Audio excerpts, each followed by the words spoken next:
Boker Tov, good morning everyone over here in Yerushalayim and abroad. Thank you so much for joining us. It's always wonderful to learn together with you every morning. No matter where you are around the world, you're welcome to join us at any time.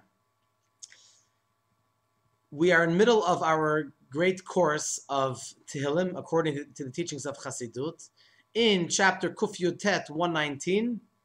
And we started yesterday the paragraph, the section of Gimel, the letter Gimel. We learned the verse number 18, Yudchet, Gal Einai ve'abita niflaot mitorotecha. Reveal, we ask Hashem, open my eyes so that I can see the wonders of your Torah. So it's clear over here that there is something which is concealed, something which we cannot see, and we're asking Hashem, Gal, reveal it. What is concealed that we need Hashem to reveal? So it's also clear that we're talking about something about the Torah. Niflaot mitorotecha, wonders from your Torah. So there is something in Torah which is concealed, and we want Hashem to reveal it. So we're going to try to do step by step to make sure that hopefully this is all clear at the end of this discussion. So you can't say that we're talking about the revealed part of the Torah. Because, first of all, the revealed part of the Torah, like Mishnah, Talmud, Shulchan Aruch, Code of Jewish Law, is already revealed. So it can't be that Hashem is asking us, that we're asking Hashem, Gal Einai, to reveal the revealed part of the Torah. Because it is already revealed.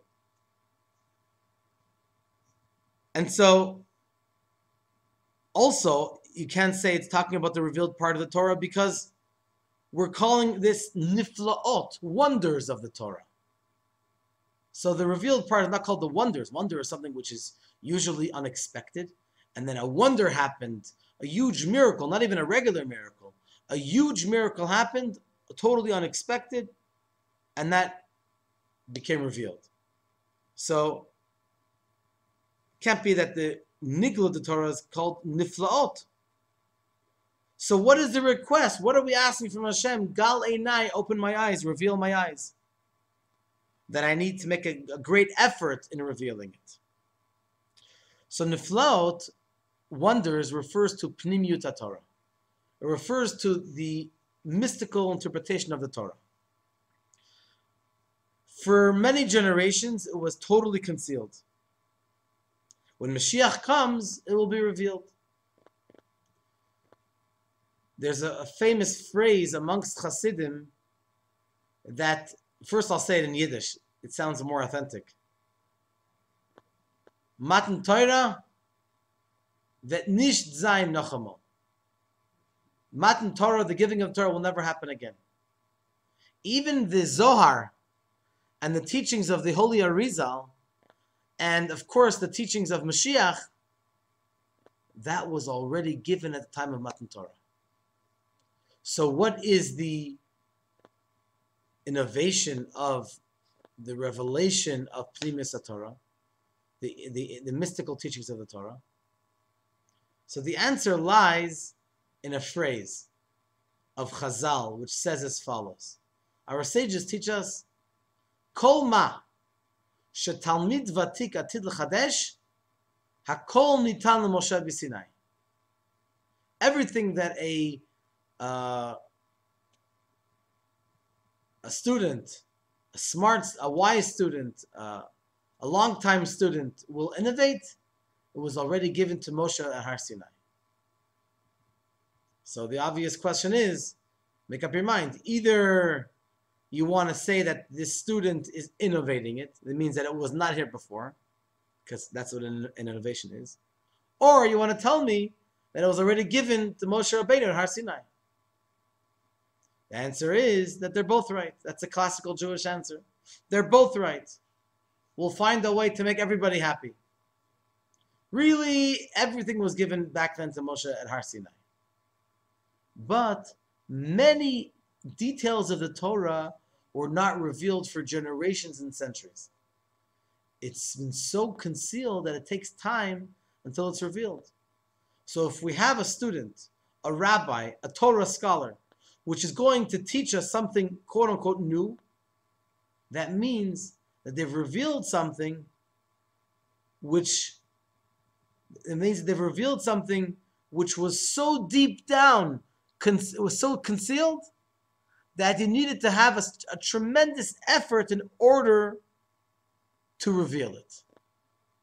And that is what the teachings of Rabbi Shimon Bar Yochai, the Chassidus, the teachings of the Zohar, all of the above are really, they were all there when Moshe gave the Torah. But perhaps Moshe Rabbeinu himself didn't even know all the depth of what he was what he was giving in the Torah. So here we see that the mystical interpretation of the Torah was initially hidden and sacred, really, really divine, really hidden. And as we get closer to the coming of Mashiach, we learn more and more, we become, the teachings of Chassidus become revealed to us. That's like the story where the Chassid of the Tzemach Tzedek, the third Chabad Rabbi Menachem Mendel, he turned to him and said, why should I learn Chassidus now? When Mashiach comes, he'll teach us the teachings of the mystical teachings of the Torah. But why now? We learn about the four worlds, for example, Atzilut, Bria, Yetzira, Asiya. It's all nice, but we can't really appreciate, we don't really truly understand them now. So what's the point of learning them now? When Mashiach comes, we'll be able to see everything we're learning, and then we'll be able to appreciate it much more. So the Tzemach Tzedek says that the necessity to learn Chassidus now is because whoever does learn Chassidus now will have the aha when Mashiach comes. In other words, you can teach two people the same thing, but one person will have a much greater appreciation for it. If you learn Chassidus now, when Mashiach comes and Mashiach teaches us all of the amazing interpretations and niflaot, wonders of the Torah, whoever had the zechut to learn Chassidus now, in the moments before Mashiach comes, they'll say, aha, now I understand, now I appreciate, now I see, But someone who did not learn Chassidus before, and then Mashiach is going to bring them and teach them the mystical teachings of the Torah, they'll look like from outer space. They're not going to really appreciate what the teachings of Mashiach is going to be. So, therefore, we need to have a taste of that now. So, in a sense, what David the Melech is asking, Galeinai, open my eyes. I want to see the teachings of the real ultimate teachings. Basically, what is he saying? Bring Mashiach now. Galeinai. I want to see the ultimate revelation of Hashem and from your Torah. The wonders of your Torah. When Mashiach comes, then we're going to see the ultimate wonders of the Torah. As it's called in Kabbalah, there's Razin, Raz. Raz is a secret. Then there's Razin, Dirazin. Secrets of the secrets. Many, many layers of secrets. So David HaMelech wants Mashiach to come now. And he says, Galeinai, reveal, open my eyes. I want to see the ultimate secrets of the Torah. But nevertheless, even during the Galut, we still have an obligation to have a taste from the teachings of Chassidus. Like we say in the Musaf of Shabbat, To'ameha Chaim Zachu. The taste, whoever tastes the food of Shabbat before Shabbat has a merit to have long life. And so therefore, now also before Mashiach's coming, we have an obligation to taste To'ameha. How do you taste the Torah? By the tam, the same word, the reason, understanding, appreciation. The more we learn, the more we appreciate these teachings, even though they are secrets. Razin in Aramaic. But nevertheless, even learning them now can bring us also light.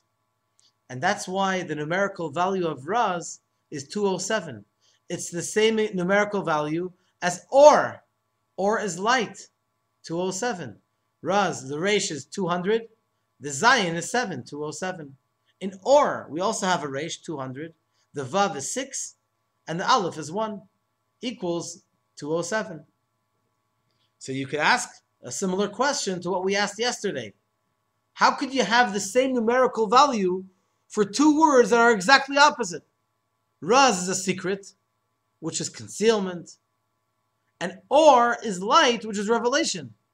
The fact that those two words have the same numerical value, 207, indicates that really they are very much the same. Here's the answer. The answer is that the Raz, the secret, is not there to remain a secret. The point, the purpose of the secret is that we should make an effort, we should try really hard to uncover the layers of concealment and to reveal the Or, to reveal the light. And it's the same numerical value of 207. Now, in order to explain this a little deeper, we have to understand that a person is compared to the Torah. And the Torah is like a person. Just like a person has, generally, is made up of a body and the neshama. The body is what does the technical things that a person does in their life. The neshama is the innermost part, the pnimiyut, the life of the person. Like it says in the Medrash, Chamisha Shemot, the neshama has 5 names. Nefesh, Ruach, Neshama, Chaya, and Yechida. Nefesh is soul, Ruach is spirit, Neshama is soul, Chaya, life, Yechida, oneness with Hashem. Also in Torah, Torah also has different parts. Has the guf, the body, which is like the technical part of the Torah, the revealed part of the Torah, the Mishnah, the Talmud, the Halacha, how we're supposed to act, not only when we're learning, but also in our own personal lives. The Torah is a guide for us how we're supposed to lead our lives. And the neshama of the Torah are the secrets of the Torah.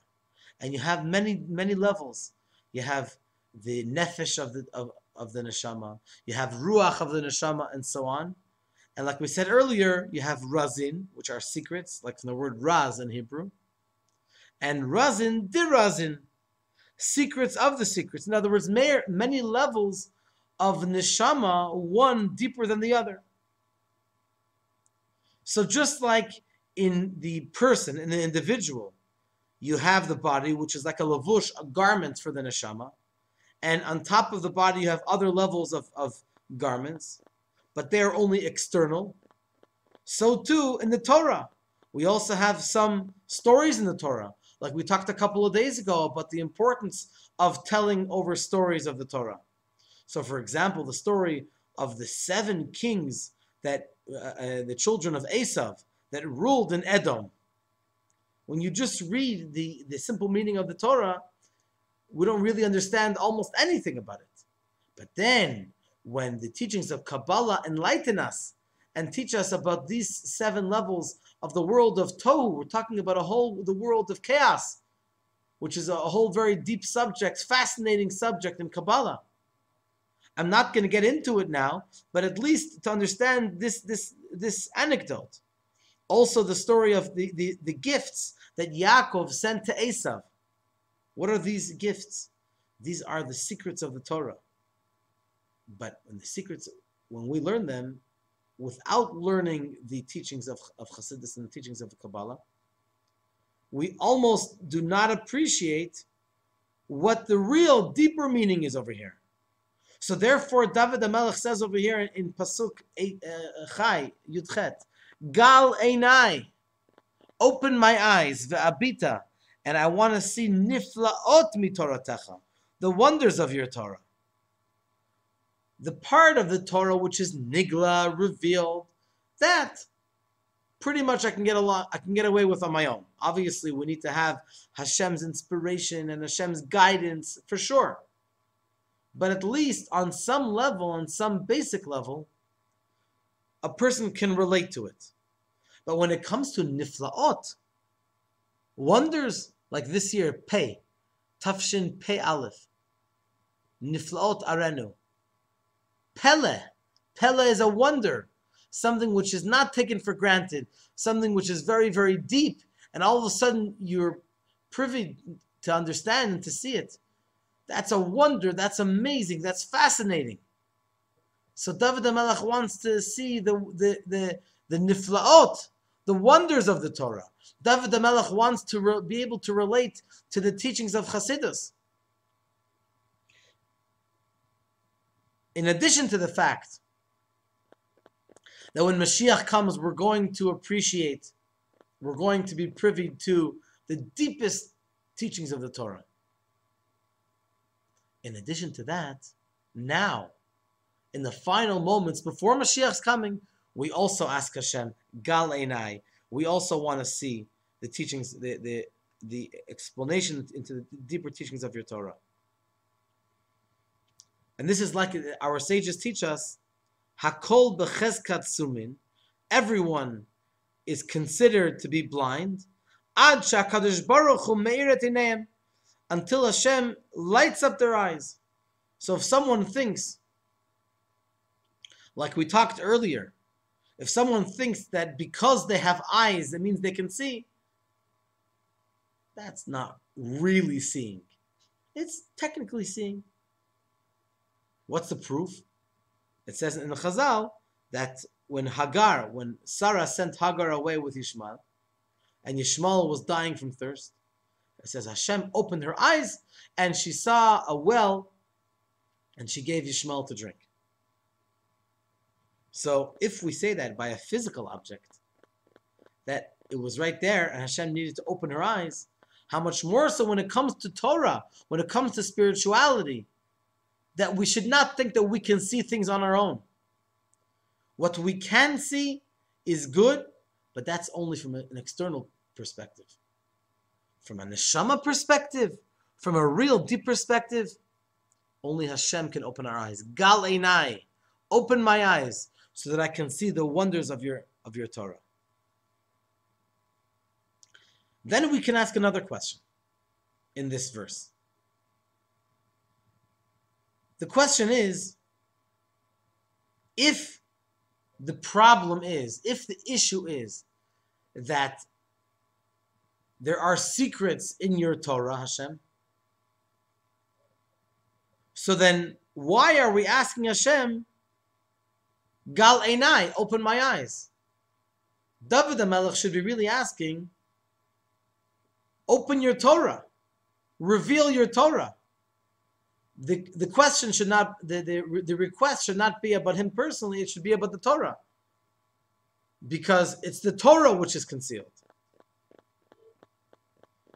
So the explanation is, according to what it says in the Medrash, a mashal, a metaphor of a king which decreed that the people of Rome should not go to Syria and the people of Syria should not go to Rome.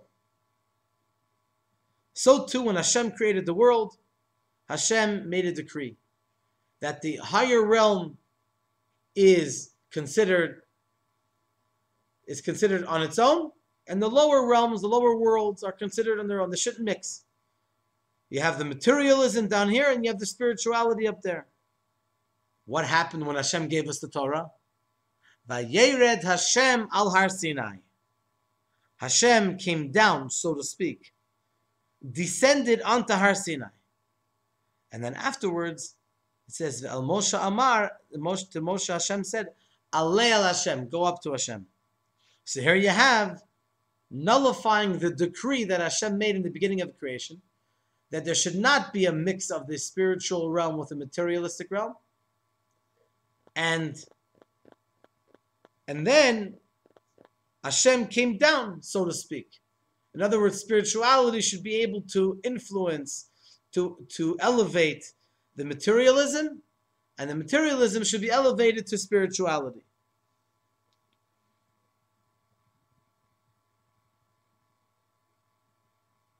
So, what is the first step? The first step really should be that Hashem comes down.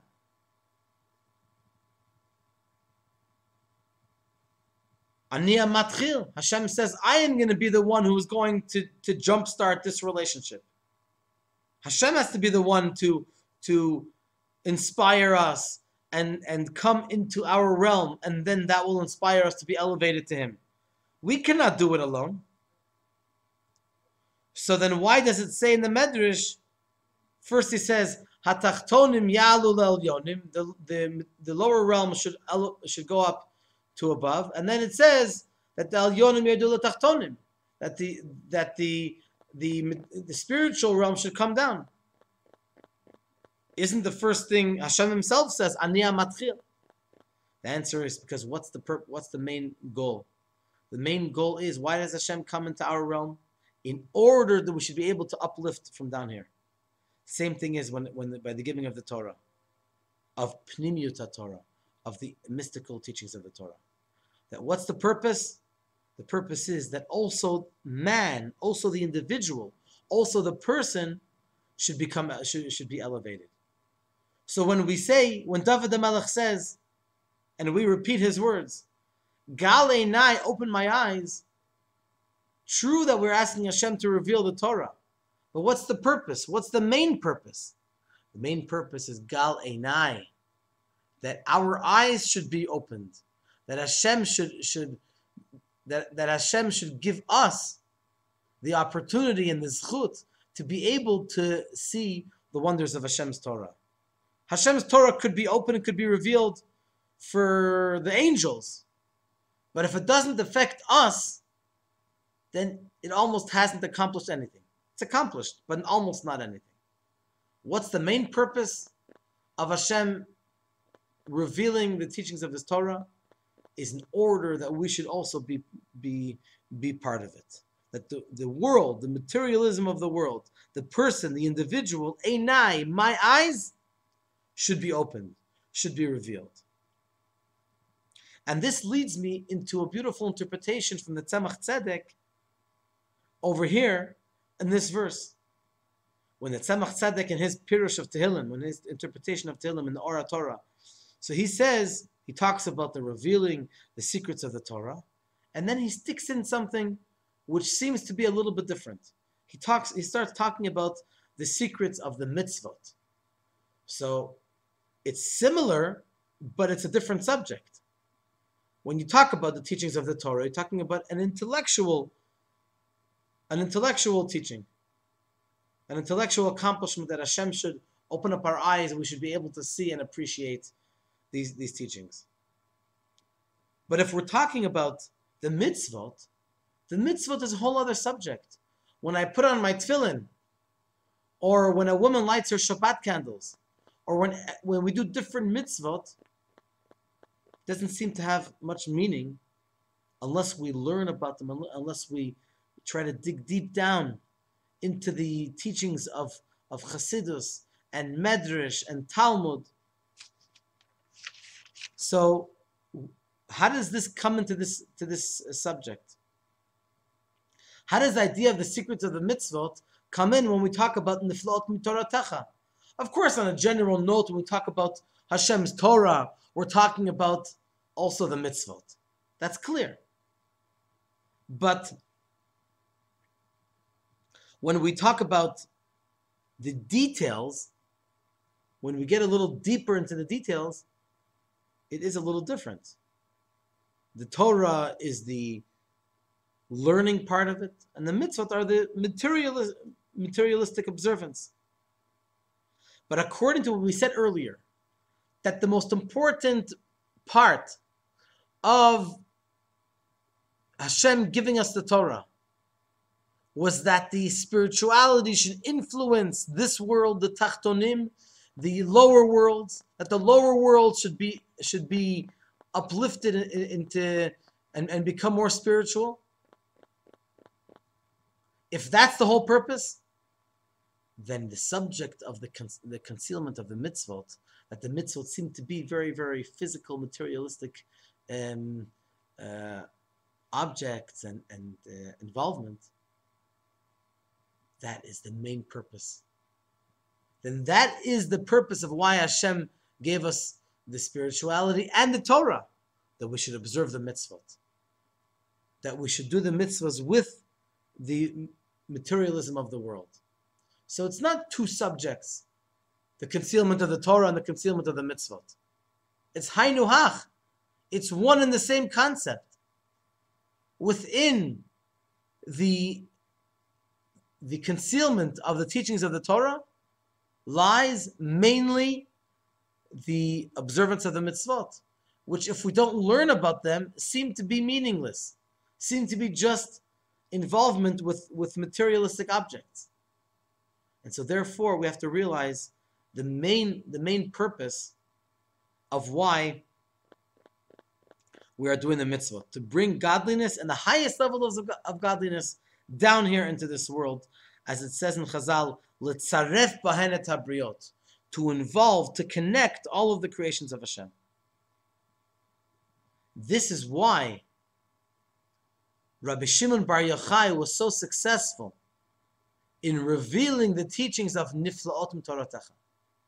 He was the first one who wrote, by writing the Zohar, who he taught teachings, the mystical teachings of the Torah.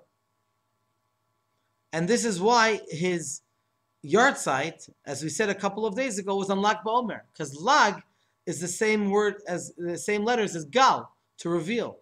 He succeeded to reveal the secrets of the Torah, and then came along the Arizal, that it should be like Yitparnusim, it should be like a Parnasa. When you have a Parnasa, when you have livelihood and you work, you don't just do the bare minimum. You get into all the details. You want to make sure that it's done properly. And so the Arizal brought it even more down than the Rabbi Shimon Bar Yochai into the understanding of our minds. Therefore, Lag BaOmer, which is approximately 2.5 weeks before Shavuot, is considered the Matan Torah of Pnimius Torah. Of course, we said earlier that there's not going to be a second Matan Torah. There's not going to be a second giving of the Torah, because it's all of the Torah lies inside the Chamish Chumshei Torah, lies inside the 5 books of Moshe that Moshe gave, the Torah that Moshe gave us from Hashem. But on a deeper level, as far as revelation, a major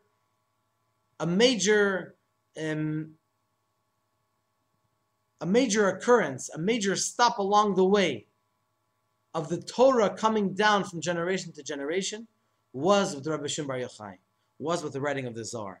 That was with the revelation of Pnimius Torah, of the mystical teachings of the Torah, namely Niflaot Mitoratecha, the wonders of your Torah. And this is why David HaMelech says in this verse, Gal Einai, open my eyes, ve'abita, I want to see, help me reveal Niflaot Mitoratecha, the deepest teachings of the Torah, which is Razin, Niflimi Razin, Pele, the wonders, which there are Ein Sof, there's no limit to how deep the teachings of the Torah are.